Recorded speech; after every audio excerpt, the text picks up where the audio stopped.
First time তোমাদেরকে একটা জিনিস দেখাই। যে ব্যথা মানুষকে নীরব করে দেয়, সেই ব্যথাই তাকে সব থেকে বেশি বদলে দেয়। তো ভিডিওটা তো দেখলে, এই ভিডিওতে একটা দাদাভাই কমেন্ট করেছে। তো কমেন্টটা আমি তোমাদের সবাইকে পড়ে শোনাতে চাই। মানে কমেন্টটা এতটা বড় কমেন্ট, আর কমেন্টটা দেখে আমার খুব ভালো লেগেছে। কতটা ধৈর্য হলে মানুষ এত বড় কমেন্ট করে, তাই জন্য ওটা আমি তোমাদেরকে মানে পড়ে শোনাতে চাই।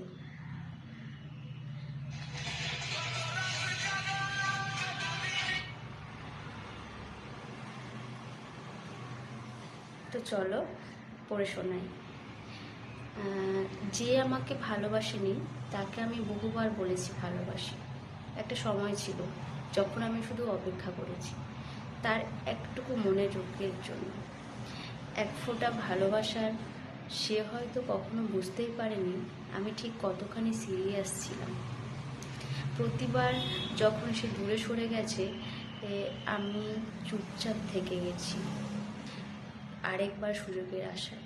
কেউ যদি জিজ্ঞেস করতো তুমি এখনো অপেক্ষা করো কেন, আমি শুধু হাসতাম। কিভাবে বলতাম কিছু ভালোবাসা থেমে থাকলেও শেষ হয় না।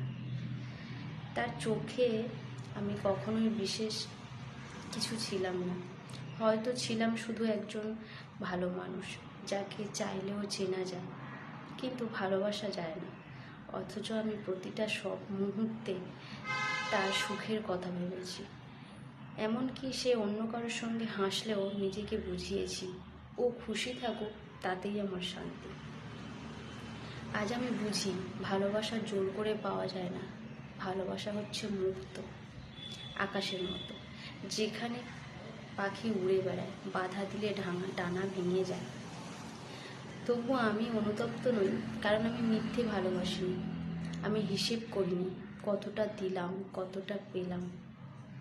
পয়েন্টটা খুব সুন্দর, কতটা দিলাম কতটা পেলাম। আমি ভালোবেসেছিলাম নিঃস্বার্থভাবে, নিজের মতো করে। হয়তো তাতেই ছিল আমার পরাজয়, কিন্তু তাতেই ছিল আমার সততা। আজ সে নেই, তবুও আমার ভালোবাসাটা থেকে গেছে নীরবে, নিভৃতে, নিজের মতো করে বেঁচে আছে। কিছু মানুষের কাছে আমি আজীবন ঋণী থাকবো, তবে সেই ঋণ ভালোবাসার না, কষ্টে।